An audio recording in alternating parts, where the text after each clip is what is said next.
Are you interested in buying property in Portugal? Keep watching to find out more about the Portuguese property market, buying costs that are associated with buying a property in Portugal, as well as some important things that you'll need to keep in mind when going through the buying process. Let's get right into it. If you're new here, my name is Jonny. I'm originally from the UK and I've been living and working for the past 4.5 years just next door in Spain. I've traveled to Portugal a couple of times over the past few years and I've been keeping an eye on what's going on locally. Given that being close to Spain, there are a lot of cultural and administrative similarities, but also quite a few differences as well that set it apart. As you've seen from various other videos on my channel, Portugal has been a very popular destination from about 2019, 2020, when a lot of foreigners began moving to the country to take advantage of its low cost of living and advantageous tax schemes, which have changed as time has gone on, but Portugal nevertheless still remains a very popular place for foreigners to come to. Looking over records up to about the end of the first half of 2023, you'll see that there are about 160,000 property transactions on average in Portugal per year. And sources online will tell you that about 11 to 12% of those purchases are made by foreigners, which is really interesting. And the areas across Portugal that see the greatest number of property purchases are Lisbon, Madeira, the central region of Portugal, which is where you find cities like Porto, as well as the Algarve, which comes in at around 9%. If you look at Portuguese housing prices over the past 5 years as well, you'll have seen that an increased number of foreigners coming in and a lot of foreign buyers has driven up property prices quite significantly and has created somewhat of a housing crisis as well. So how expensive are we talking when it comes to average property prices in Portugal? Well, let's start with the popular and expensive areas of the country, which is pretty much the Lisbon region, where your average price per meter squared in the region is around 4,000 euros per meter squared, with the price per meter squared in the city of Lisbon at around 5,500 euros per meter squared, and in the nearby city of Cascais at 4,900 euros per meter squared. The next most expensive city or area in the country is the Gondola region. You then got the city of Gondola, which is just next to Setúbal, which you'll find again purchasing price for property, average price per meter squared of around 4,000 euros per meter squared. Similar prices can also be found in the Algarve region in the Faro district, namely in the towns of Lagos, not to be confused with Lagoa, namely in Lulé, where you can find the prices of around 4,000 euros per meter squared, and in Lagos, where you can find the price at 3,800 euros per meter squared on average. The average price for the Porto region is around 2,600 euros per meter squared, with the city of Porto priced at around 3,500 euros per meter squared on average. And finally, to round out the expensive prices, we have the island of Madeira, which has an average per meter squared of 3,000 euros per meter squared. For those of you looking for a bargain, the cheapest regions when it comes to average house price per meter squared can be found in the regions of Guarda and Porto Alegre, where average property prices in both regions are priced around 700 euros per meter squared. So very, very cheap, even cheaper than the cheapest region in Spain, the Ciudad Real, if I remember correctly off the top of my head, was around 700 euros per meter squared. Worth noting though that neither of these regions are particularly close to the sea, though with Portugal being a small country, I'm sure you can get there pretty quickly. You are, however, relatively close to the border with Spain if you want to pop over and have a trip to Badajoz, for example. And when it comes to rent, we see similar trends. The same regions that I just mentioned for buying a property are also the most expensive regions for renting a property, with the Lisbon region being priced around 20 euros per meter squared, Faro and the Algarve being priced around 13 euros per meter squared, Porto being priced at around 15, 16 euros per meter squared, and the island of Madeira being priced at around 17 euros per meter squared. And again, in terms of the cheapest places to rent, we have Porto Alegre again, we have Castelo Branco, and we also have Villarreal. All of these areas have an average rental price of around 5 or 6 euros per meter squared. So again, very, very cheap in terms of rent per meter squared. Now, probably the majority of people watching are thinking of residing in Portugal and you're looking at buying a property for residence purposes. But if you are an investor looking at those prices, you probably draw the same conclusion as I draw, which is that in terms of return on investment, you can get a higher return on investment in some of these areas where property is cheaper. In the bigger cities like Lisbon, like Porto, the return on investment will be smaller. Granted though, with there being such a high demand for property, you'll probably be in no shortage of people who are looking for accommodation. So you probably have a much higher occupancy rate. So let's have a quick look on Idealista Portugal in terms of what I can find in Lisbon and in the Algarve, for example, at different price points and at different property sizes. So let's have a start by looking for 2 and 3 bedroom apartments in Lisbon. As you can see, as I go down here, you can see properties actually quite expensive in terms of price. You can see we're starting at around the 350,000, 400,000 euro mark, and easily, of course, finding properties even higher than that, 800,000 euros we're seeing up here as well. So a lot of, so you can see how they're in such high demand. If I'm going to put in, let's say, just a set price here, if I say, let's say I'm looking for example, maximum 360,000 euros, so I can find smaller apartments, maybe properties that are a little bit less central. So I guess you can still say, these are perhaps older, smaller buildings that you can all see here on these adverts. Still, you know, for a small family or someone who's moving on their own, one might argue that you can find some good deals here. Let's go again to the Algarve. We'll put a maximum price of, let's say, 360,000 euros. So we're finding, you know, a couple of 1-bedroom, 2-bedroom flats here. Here we got a 1-bedroom flat in a complex that has a swimming pool, which looks really nice. Nice, got some new properties coming in there as well. Now let's remove the price limit and again look for, let's say, 2-3-bedroom properties only. So you can see a couple of new options come in. We got a villa here. It's 3-bedroom detached villa, 3 bedrooms, around 950,000 euros. Again, similar property, almost €1 million.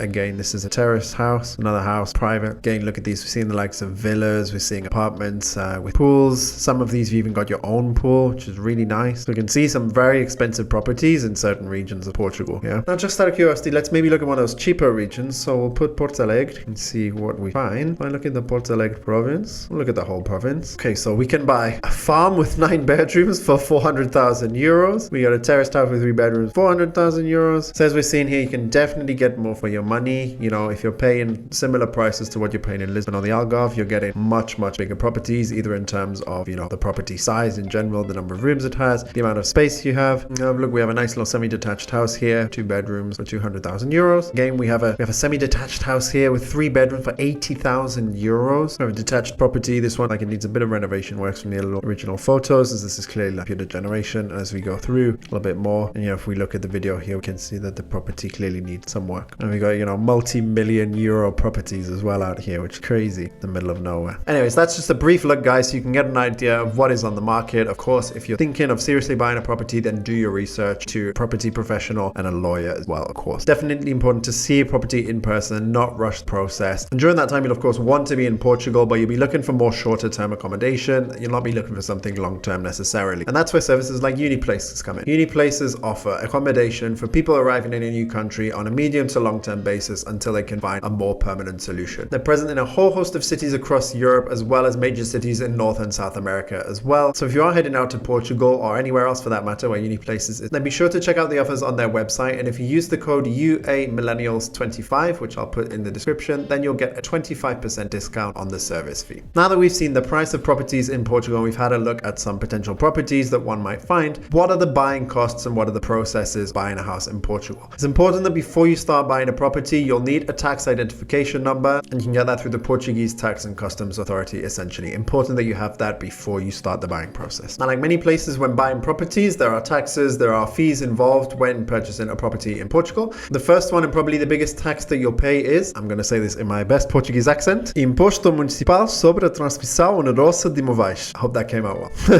This is comparable with Spain's ITP, essentially. So when you buy a second-hand property, you pay a tax on a scale based on which autonomous community you're living in, and that's the main tax you pay on purchasing the property. In Portugal, how much IMT you pay basically depends on the value of the property. It is exempt up to about 100,000 euros, and then it progresses on a scale up to 7.5% of the transaction value, depending on the value of the property that you're purchasing. Unlike in Spain, though, Portugal has something called Imposto de Selo, which is basically translates to English stamp duty. So any property purchased in Portugal is subject to a 0.8% stamp duty tax when you make that transaction. If you're taking out a mortgage as well, then you also have to pay stamp duty on the loan, so another 0.8% on the value of the mortgage that you're taking out. In Portugal, if you are going to get a mortgage for a property, financing conditions are quite strict, even stricter than Spain, I would say. In pretty much all cases, probably you're looking at least 20% down, and that can be even higher if you're a foreigner or a non-resident. It can be between 30 and 50%. So if you are going to go down the mortgage route, make sure that you do have enough cash on hand to pay the deposit, and that you speak to the bank to understand how much money they expect you to put down as well. And then banks have commissions for taking out a mortgage with them as well. Just to give you an idea, this can range quite greatly depending on, you know, the mortgage you get out and which bank you go with. With BPI Bank, on a 150,000 euro mortgage, you could be looking at around 2,000 euros of fees. With BBVA, you have a minimum of 500 euros or 1.5% of the mortgage value as the commission. And with Caixa Geral, the information suggests that it would be somewhere between 650 euros and 900 euros. Again, this is information I found on the bank's website, and it will very much depend on your specific case. So do keep that in mind and speak to the bank to understand what the costs are. I'll also put a link in the video description to a mortgage calculator from the Bank of Portugal as well, which you might find very helpful when determining what your mortgage is going to look like if you're considering buying a property in Portugal. When you purchase a property as well, you have IMI, which is the Imposto Municipal sobre Imóveis. Again, hope my Portuguese accent is coming out okay. And this is something something that you'll pay annually, and you'll need to understand what this is